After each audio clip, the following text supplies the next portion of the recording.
Alright, I am back with another video, and today we're doing a Karlach build.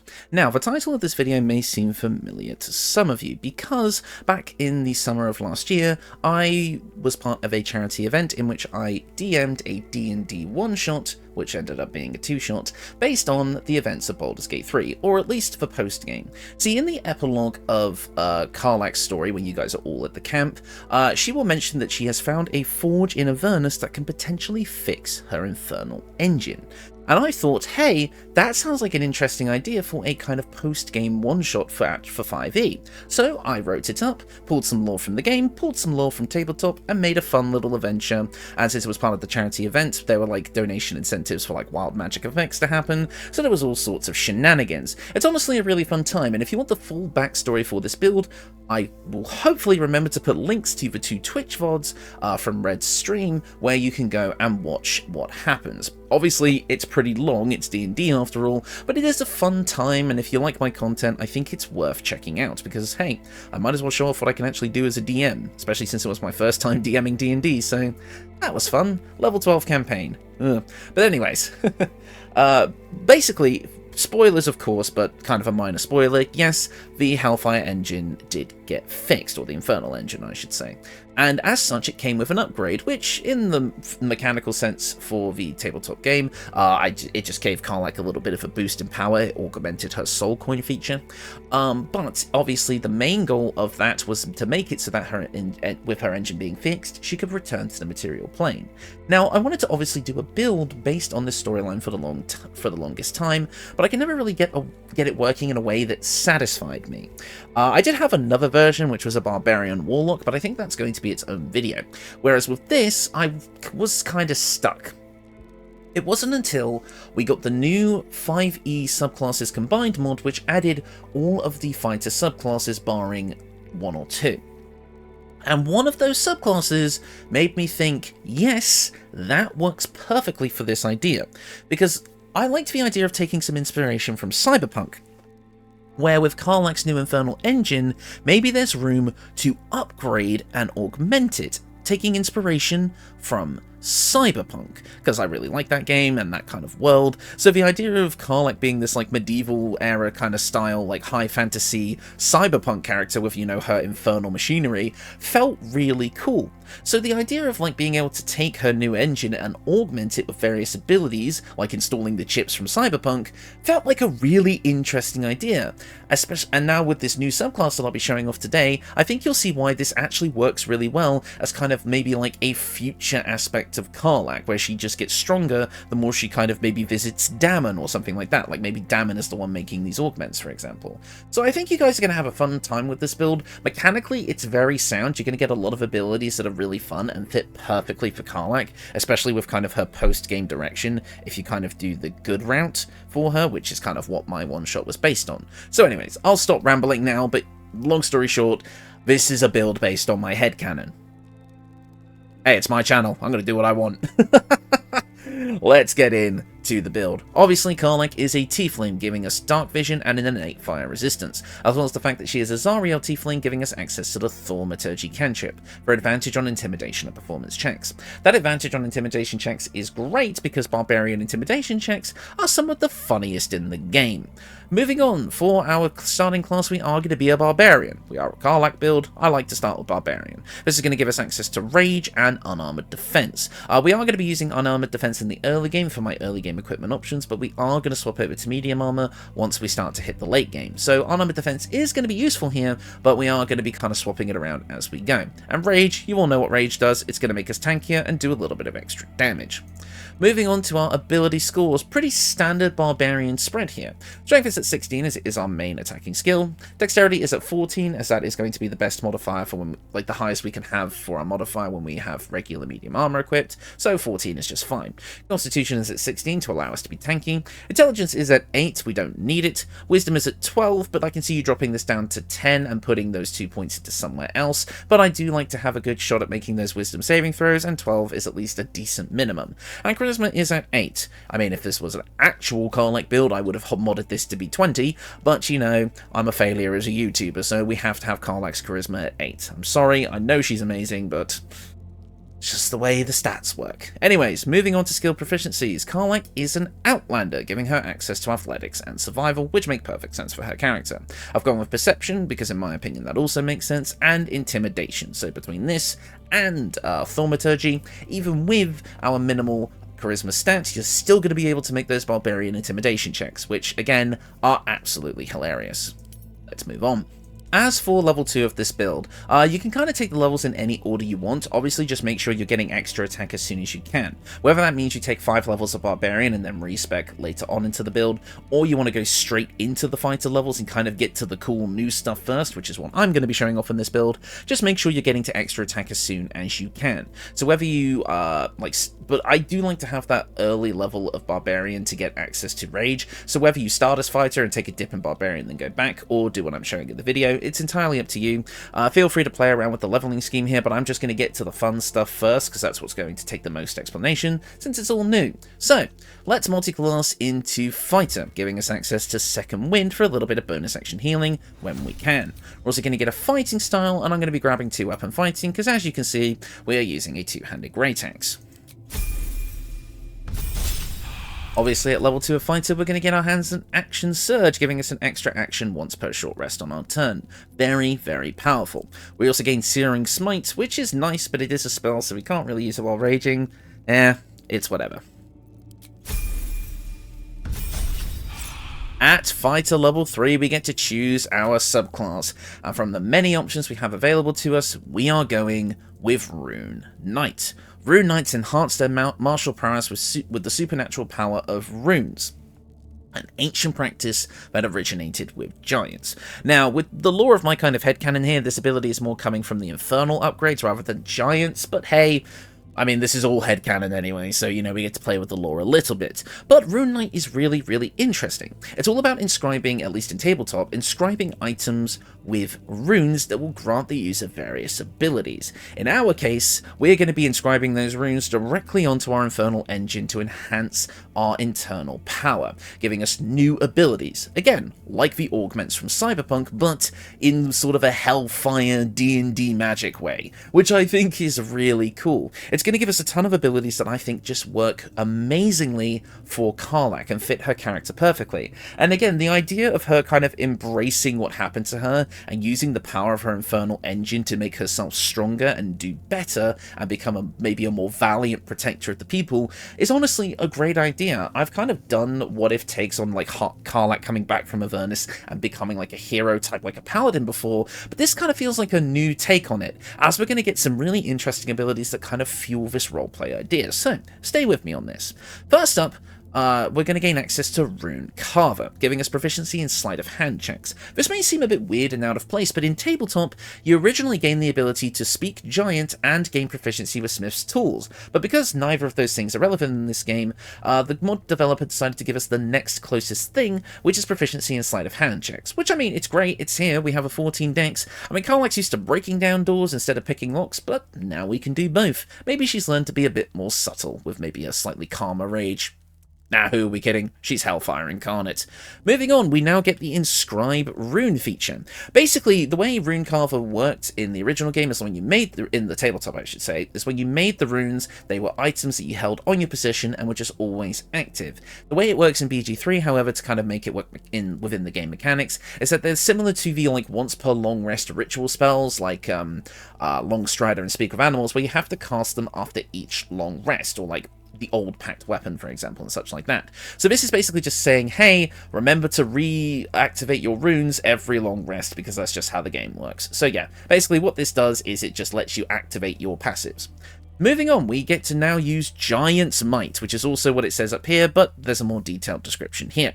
So, Giant's Might will allow you to grow in size and become stronger. If you are smaller than large, you become large, and gain advantage on ability checks and saving throws using strength. Rage also does this, so it's kind of like a anti-synergy here, but hey, if you're not raging, you're still going to get that benefit anyway. Once on each of your turns, one of your attacks with a weapon or an unarmed strike deals an additional 1d6 damage, and this lasts for 10 turns. So this is basically kind of like the Hunter Ranger passive, Colossus Slayer, whereas that's a D8, we get a D6, so a little bit less, but we get all the other stuff to make up for it as well. You can use this feature a number of times equal to your proficiency bonus, and you regain all expended uses of it when you finish a long rest. So what you got here is Giant Smite charges, because again, that's just how the game works, so you're going to get kind of more charges of this ability, the same time you would gain proficiency bonus levels up. So yeah, basically you gain these Giant Smite charges to be able to use this transformation that's a bit similar to Baldur and its Giant Slayer, just innately built into the subclass, which I think is really cool. It's like Karlach is basically hulking out, enhancing her, physical abilities by literally changing her form into a stronger being, which I think is really, really cool. And if we look at it in a parallel to the story of Baldur, who was like the hero and creator of Baldur's Gate, and he had the ability to grow to a giant size, like, I don't know, I just feel like there's like an interesting parallel there. So overall, I really like this ability. I think it's a fun addition to the build, and I mean, it's extra damage. At the end of the day, we all love extra damage, but now, the real meat and potatoes and why this subclass is so customizable. Rune magic.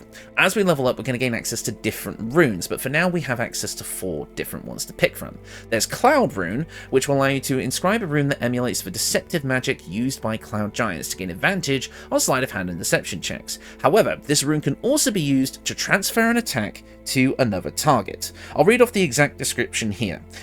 So whenever you or a creature you can see within 30 feet of you is hit by an attack roll, you can use a reaction to invoke the rune and choose a different creature within 30 feet of you, other than the attacker. So basically, you can kind of just see someone attacking one of your allies and just say, no, you're actually attacking someone else, which I think is really cool. And also, in addition to that, the chosen creature becomes the target of the attack using the same roll, blah, blah, blah, blah, blah.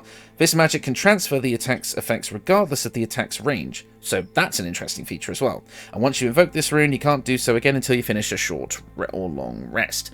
So basically, you get to use this ability once per short rest, and just completely redirect an enemy's attack that would normally hit yourself or an ally, and just make it hit an enemy, which I think is really, really interesting. Basically, this is kind of done in a similar way to like the shield spell. You gain a reaction that you can use, or like a passive that you can activate, but otherwise this is a very, very potent feature. And again, it kind of fits the idea of Karlach becoming this defender or protector. And like she's able to protect the innocent, like again, literally seeing an attack happen and then redirecting it with her new abilities, which I think are really cool. So we actually are going to put the Cloud Rune on this build. The second rune we're going to put on this build is the Fire Rune. Basically what this does is it allows you to gain expertise in sleight of hand checks. So now we're really good at picking locks. For some reason. I don't know, perhaps maybe Karlach has learned to become sort of her own infernal mechanic in a way. Maybe she's able to like give herself tune-ups now. Maybe she learned a thing or two from Dammon, and that's what these sleight of hand checks are going towards. You know what? That's my new canon. We're going with that. This rune can be invoked to restrain your target, so restraining being that they cannot move, and they have disadvantage to attack, and you have advantage to attack them. And you deal additional fire damage to a creature you hit with an attack using a weapon, so it has to be a weapon attack. I'll read the fire rune in a bit more detail here because I have the mod page up. Basically, the target will take an extra 2d6 fire damage and will be restrained for a few turns. And while restrained by these shackles, it will take an additional 2d6 fire damage at the start of each of its turns, although it can make a saving throw against this feature on every one of its turns. And once you use it, you can't use it again until you finish a short or long rest. So basically, you're attacking someone, dealing extra fire damage, and then binding them in hellfire chains like fucking Ghost Rider. This is a very cool feature and it fits Karlach very well. We're taking it. So, moving on. There's also the Frost Rune, which would give you animal handling and intimidation checks with advantage, which is very, very nice, and it will help with strength and constitution rolls. Not really relevant, but if I ever make kind of like another Cryomancer, like an Ice Warrior type build, definitely going on that. We also have the Stone Rune, which will give you advantage on insight checks and dark vision if you don't already have it. And basically, it will allow you to hypnotize foes and kind of use hypnotic gaze on them. Again, definitely room to have these in other builds, but obviously we're taking the Cloud and Fire runes because they just seem so perfect for Karlach. I hope my description of these abilities were accurate. You'll see in the combat footage how they work in practice, and honestly, they're very, very fun to use. I wasn't able to make as much use of the Cloud Rune in my testing because usually you're meant to use it on allies, but you can actually use it on yourself too, so hey. That works. Moving on. At fighter level 4, we're a total level 5, meaning that we now have Branding Smite from our race, which again is a spell, so you can't use it while raging. Yeah, but it's whatever. At this point, you also get to change out your runes as well if you want, so at any time you level up, you can replace a rune, similar to how you can replace a spell. But we're also going to get our first feat at this level, and I would say at this point, I would probably just take an ability score improvement and bump up your strength, just to give us a better overall attacking modifier. At fighter level 5, we're going to gain access to extra attack. Great, we're here now. Perfect. Best thing for a martial. Now at fighter level 6, we are going to get our bonus fighter feat. We're using a two-handed weapon.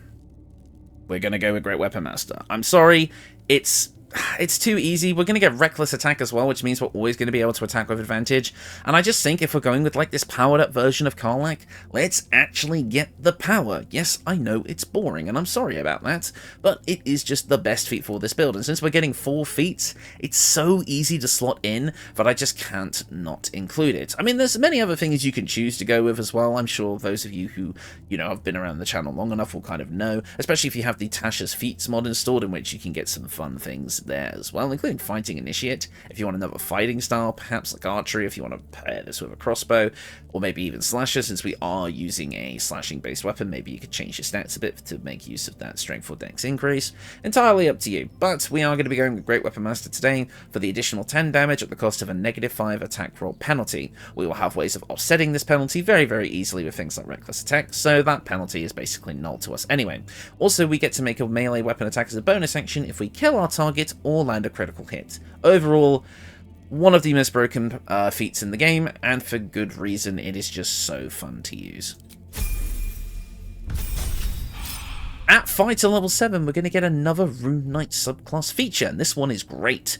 Runic Shield. You can use your reaction to force an attacker to reroll an attack roll made against you or one of your allies.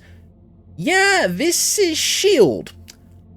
With a bit of a disadvantage, but instead it's making your enemies roll with disadvantage. The best part about this as well is that the amount of times you can use this per long rest is equal to your proficiency bonus.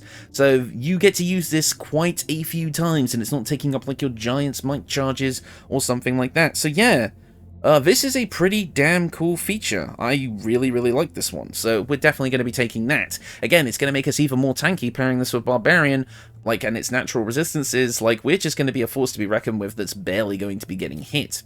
Also, for rune magic, now that we're level 7, we actually have a couple of new runes to choose from. There's obviously the aforementioned Frost and Stone runes, but we now also have the Hill rune. The Hill rune will allow you to basically bestow yourself the powers of a hill giant, gaining advantage on saving throws against being poisoned and resistance against poison damage, so you get a free damage resistance. This rune can also be invoked to apply resistance to physical damage. So if you end up not taking any Barbarian levels with this build, and actually decide that you want to go full fighter and maybe say that Karlach has overcome her rage, thanks to the fact that she's managed to kind of redeem herself, move past Gortash, and reclaim herself. Maybe she's lost her Barbarian abilities. You can still get the Barbarian kind of rage resistance from the Hill rune if you want to go down that route. I mean, going full fighter on this build would give you a 3rd attack as well, and the same amount of feats, and also the level 10 ability of Rune Knight, which we won't be getting in this build. So yeah, I mean, this is actually an option if you want to go full fighter with Karlach, and I could totally see it working from a lore perspective if we're following this kind of idea and headcanon. So overall, this is a pretty solid choice, but not the one I'm going to be picking today.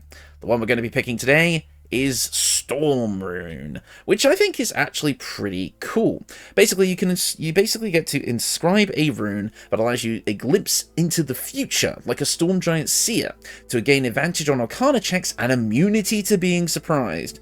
Those two are fun enough on their own, but this rune can also be used to invoked, to apply advantage or disadvantage to rolls. Basically, with this rune, you're going to get 2 new reactions. One where you can give an attack advantage, and one where you can give an attack disadvantage. So, basically, if your ally is attacking, you can say, actually, you have advantage. If an enemy is attacking you or an ally, you can say, actually, you have disadvantage. This is a very cool feature, and again, it's all about protecting and enhancing your allies and the innocents. So I think it fits perfectly for Karlach here, which is why we're going to take it. And now at level 8 of Fighter, we get another feat. And I think at this point, I think we're pretty good with a lot of the abilities that we have. So you can either choose to bump up your strength to an 18, or do what I'm going to do here, and bump up our constitution to an 18 to make us a bit more tanky. Now, obviously, you could keep going in Fighter, getting Indomitable, yada yada yada. You can go for 11 Fighter, 1 Barbarian if you want, getting that improved extra attack and keeping the Barbarian Rage, and, you know, just go ham. Also getting the level 10 ability called Great Stature, and basically that would give you a bit more damage and such like that. And you would technically also permanently grow in height, which I think is kind of funny, making Karlach even taller, which is a scary thought. But, you know, we're not going to be doing that today. I do actually want to include a bit more of her Barbarian origins in this build, so we're going to be taking some more Barbarian levels here. However, like I say, 11 Fighter, 1 Barbarian is also a very cool and viable build going down this route. This build has a lot of customization to it, so fill it to your needs. Anyways, moving on to Barbarian level 2 for Reckless Attack, giving us advantage on any attack we like, in the slightly less limited capacity of what our runes will give us. But if you don't want to invoke advantage against you every time you use Reckless Attack, then you can still use the runes to do that, so feel free to do so. We're also going to get Danger Sense, giving us advantage on dex saving throws against traps, spells, and surfaces. So now we have a bit more tankiness against things like Fireball as well. Overall, pretty good for us. At level 3 of Barbarian, you get to choose your subclass, and honestly, pick whatever you want. Really, on this build, it doesn't matter. In the Heart of Avernus campaign, Karlach was a Berserker Barbarian because that was the player's choice. I kind of let them pick their subclasses, but the core class stayed the same. And Berserker would be great for this build, giving you the bonus action Frenzied Strike, which would allow you to make even more attacks in a turn, the Enraged Throw if you just want to eat something at somebody. You know, there's a few cool things to do here if you want to go down that route. But there's also Wild Magic, which will allow you to gain Wild Magic surges whenever you rage. Maybe these new magical augments aren't quite under control yet, and Karlach is still coming to grips with them, so you get some random effects here and there. But with the person who made the upgraded Infernal Engine being who they are, I don't think they would leave much room for mistakes. So, personally, I don't think Wild Magic quite fits this build as well, but if you want to go down that route, feel free. But in my testing, I went with Wild Heart, because again, this is the Heart of Avernus, and we get to pick a bestial heart. And so being able to pick a heart ability that's directly intrinsic to what we're trying to do here feels pretty good to do. Now, it's entirely up to you what you want to pick here. I think any of these have a place in this build. Tiger Heart for bleeding shenanigans could be pretty fun with the Blood Strike. Wolf Heart could work well with the whole team player and protector of the innocent thing, where your allies gain advantage against enemies that are near you. That can be pretty fun. Eagle Heart, if you want to just go for diving strikes, which are always really fun. But in my testing, I did pick the boring option. I went with the Bear Heart, mainly because I really like the idea of Karlach just becoming this unstoppable force, right? Like, not only is she much stronger offensively and has all these unique abilities that work great, we also gain, like, Barbarian Rage, just making it so we're pretty much invincible to every form of damage except Psychic. Like, it just feels so right for this build, in my opinion, to just have become this unstoppable bulwark who just never goes down, and even when they do, they get back up again. Never surrender. Like, Karlach is a hero in this kind of timeline, and I really like the idea of that. So personally, I like the idea of going Wild Heart, Bear Heart for the overall utility, but you have so much freedom with your decision here to just go with whatever you like. Make it your own, which is why I'm not really specifying a Barbarian subclass for this build. This is just what I used in testing and found to be very effective. But go wild, no pun intended. You're also going to get even more healing, so, you know, healing as a Barbarian between this and Second Wind, you're going to be pretty tanky with the healing, so, yeah. I guess it's kind of like my Psy Warrior build again in that regard, but whatevs. And finally, at Barbarian level 4, we do get our final feat of the build. You can also change your heart if you have a change of heart. Huh. Clever, and I didn't even know it. But anyways, moving on, choose whatever you like for this part. It really doesn't matter. Tough would be a pretty good feat here if you want even more HP. That's a pretty damn hearty number if you want to go down that route. You could go for something like Savage Attacker if you just want to make sure you're outputting high damage all the time.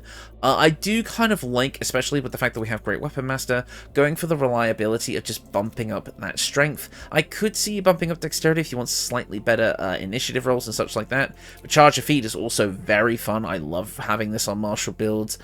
Could be really fun as well. So yeah, feel free to kind of just play around with what you want to grab here. Sentinel, also a very fun option if you kind of want to go into that protector role type thing.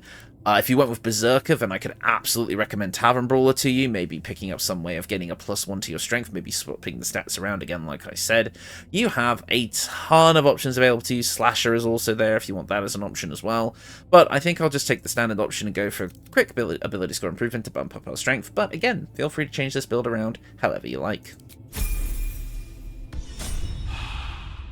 And that is the build. Overall, what you're going to be getting out of this is a very tanky Barbarian fighter. You're going to be able to tank massive amounts of damage between Giant's Might, the healing, and the Barbarian Rage, blocking pretty much all damage. You're going to be able to output massive damage thanks to Great Weapon Master and the slew of abilities you have that increase your damage. You're going to be dealing extra physical damage with Giant's Might. You're going to be dealing extra fire damage with the Fire Rune, and the fact that you're going to be able to be a complete battlefield manipulating master by causing attacks to have advantage or disadvantage, or even causing attacks to be redirected entirely. You've got a lot of fun stuff to work with. Speaking of, let's actually inscribe the runes without zooming into the wall, so that I can actually show you how this works. So yeah, basically at the start of every long rest, you click these 3 buttons to give you all of your abilities, like so. Bing, bang, bosh. And there we go. As you can see here, we got the Storm Giant Rune ability that allows you to, for 10 turns, enter a state where you can use a reaction to apply advantage or disadvantage to a target's attack roll, saving throw, or ability check. Wow! I completely forgot that it's not just attack rolls, it's also saving throws and ability checks. It's any roll. That's insane. It does cost the Storm Rune Invocation charge, though, so make sure, so you only get to do that, like, kind of once per short rest, but still, that's very, very cool. And as you can see, we have 4 Giant's Might charges that recover on a long rest, allowing us to use that, and we got our 3 Barbarian Rage charges, so, yeah, we got a lot of resources here, but hey, we can do a lot as well, and the equipment is going to take this even further. So, obviously, I'm going to get this out of the way now. We do have modded camp clothing here from Fear Taylor's Camp Clothing mod, giving us Karlach's epilogue gear, because of course we do. It's called Hot Pants, and honestly, it just fits the character so well. I absolutely love it. We also have the Demon Rite boots, which are basically the Helldust boots, but in camp clothing form, and no specific colouring here.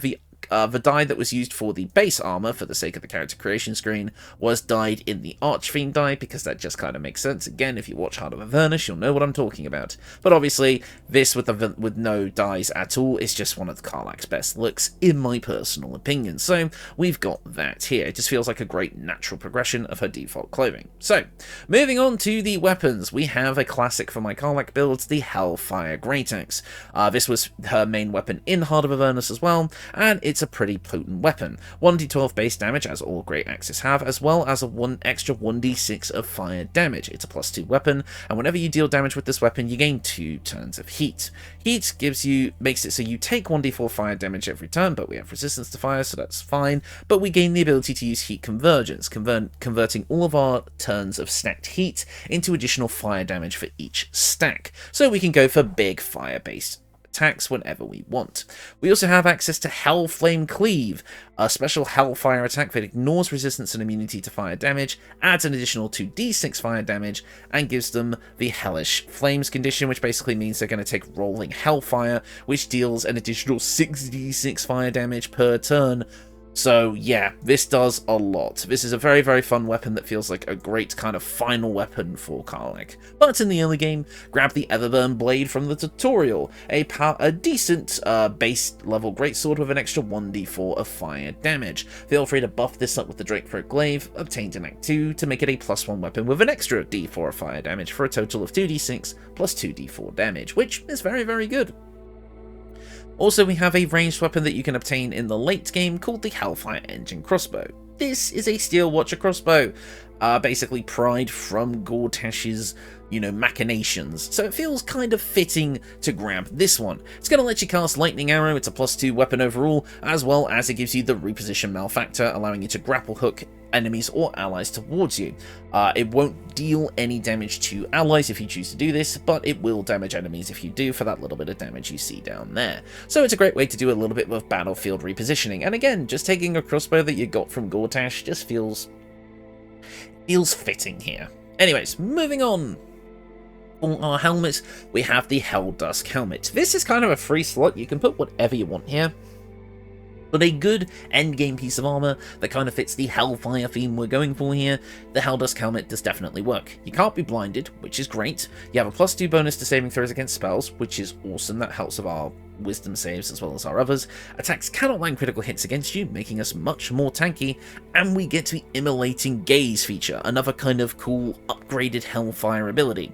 You can basically deal 2d8 fire damage and frighten a target, and if the creature is already burning, they can take even more damage, which is great. Overall, I really like this ability for Karlach. Again, her Barbarian Rage is now so intimidating that people get straight up frightened and spontaneously combust.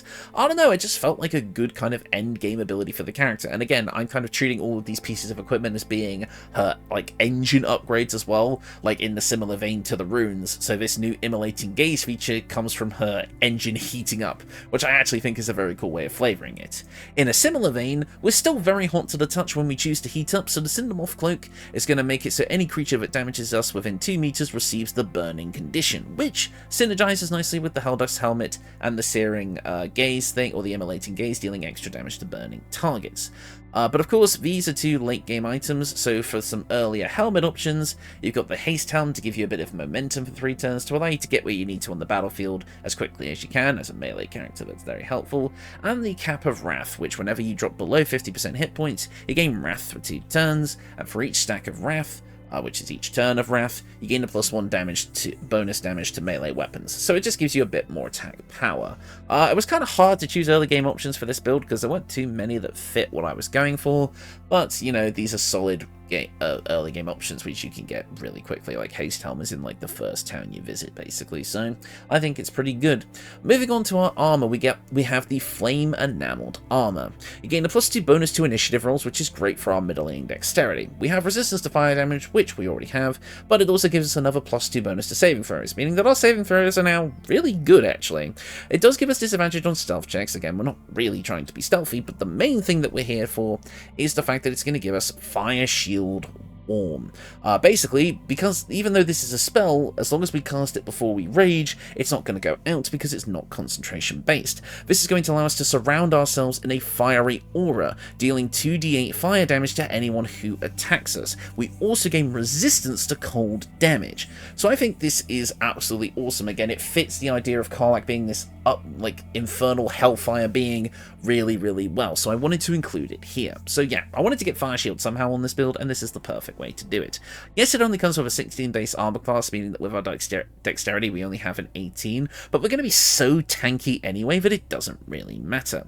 But for an early game option, we do have the Graceful Cloth, increasing our dexterity score by 2, giving us a +1 bonus to dex saving throws, and also increase our jump distance by 1.5 meters. In addition, it gives us Cat's Grace, giving us advantage on dexterity checks. Basically, this is going to help us have a bit of a stronger armor class in the early game, where we're going to be using unarmored defense, as well as just giving us a few extra bonuses on top of that. Combining this with my early game glove option, the Braces of Defense, giving you a +2 armor class as long as you're not wearing armor or holding a shield, you are going to do very, very well in the AC department in the early game. In fact, I can show you right now.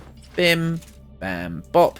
You're going to have a 19. So by the end of the game, yes, you are sacrificing 1 AC, but you're getting so many decent abilities on top of it that I do think it's worth it. But our late game glove option is going to be the Bone Spike Gloves. Our attacks are going to ignore resistance to slashing, piercing, and bludgeoning damage. There is nothing more frustrating when you're playing a martial character than coming up against an enemy that just resists your main weapon attacks. It is so annoying. Steel Watchers. So I like having these gloves here just being a big fuck you to endgame encounters by saying, you try to resist me, you just don't get to. Obviously, this is a free slot, but whatever you like in here, the Helldusk gloves, whatever, floats your boat, but I do like this as a general catch-all option, that it just feels great on this specific build where we're making quite a lot of attacks, and we're just going to be up close and personal with our enemies really basically all the time, so just being able to attack them for full damage, again, all of the time, feels really, really nice. And finally, for our boots, we have the Boots of Speed. Total free slot, put whatever you like in here, but the Boots of Speed are always a solid option that you can get really early into the game. This is going to allow us to dash as a bonus action. We are a little bit bonus action heavy on this build with the fact that Rage and Giant's Might are both bonus actions, as well as the Storm Rune as well, and Second Wind. We do have a lot of bonus action stuff going on here, but if you're not actively using a bonus action, just being able to dash as a bonus action, and not only dash, but also invoke disadvantage on opportunity attacks against you, this is just going to help you get to where you need to go on the battlefield overall. And I just love having extra momentum and like just extra movement speed on martial builds that are melee focused, because it just feels so good to be able to just get to where you need to go in any situation. So this is mainly a personal favorite pick for me, just as like a comfort feature, but throw whatever you like in here. Again, the Helldusk boots are an option. Just go like crazy with the Helldusk stuff if you want. It would fit this build very, very well. Moving on to the accessories, we do have the Amulet of the Harpers. Again, not really anything I wanted to put in this slot in particular, so this is a free slot, but giving us advantage on wisdom saving throws with our saving throw bonuses from the rest of our equipment. This is just going to feel really, really good to have. We're not going to be, you know, getting mind controlled and attacking our allies, which is very, very bad and happens to a lot of barbarians. It does also come with a usage of shield once per long rest, which you may think, well, that's useless because we're going to be raging. But here's the thing, reaction-based spells can still be cast while raging. Yeah, that's been in the game since the start, and we're 7 patches in and they haven't fixed it. Might change in patch 8, don't know. But this means no matter if we're raging or not, we get a usage of shield once per long rest, which, hey, we're mainly here for the advantage on wisdom saves, but casting a shield for free, why not? We're also going to use the Ring of Free Action to make it so we can't be paralyzed or restrained. Again, I want it to be an unstoppable force. Now we are an unstoppable force. We also ignore the effects of difficult terrain, so nothing's going to stop Karlach from running up to you and smashing you with her axe.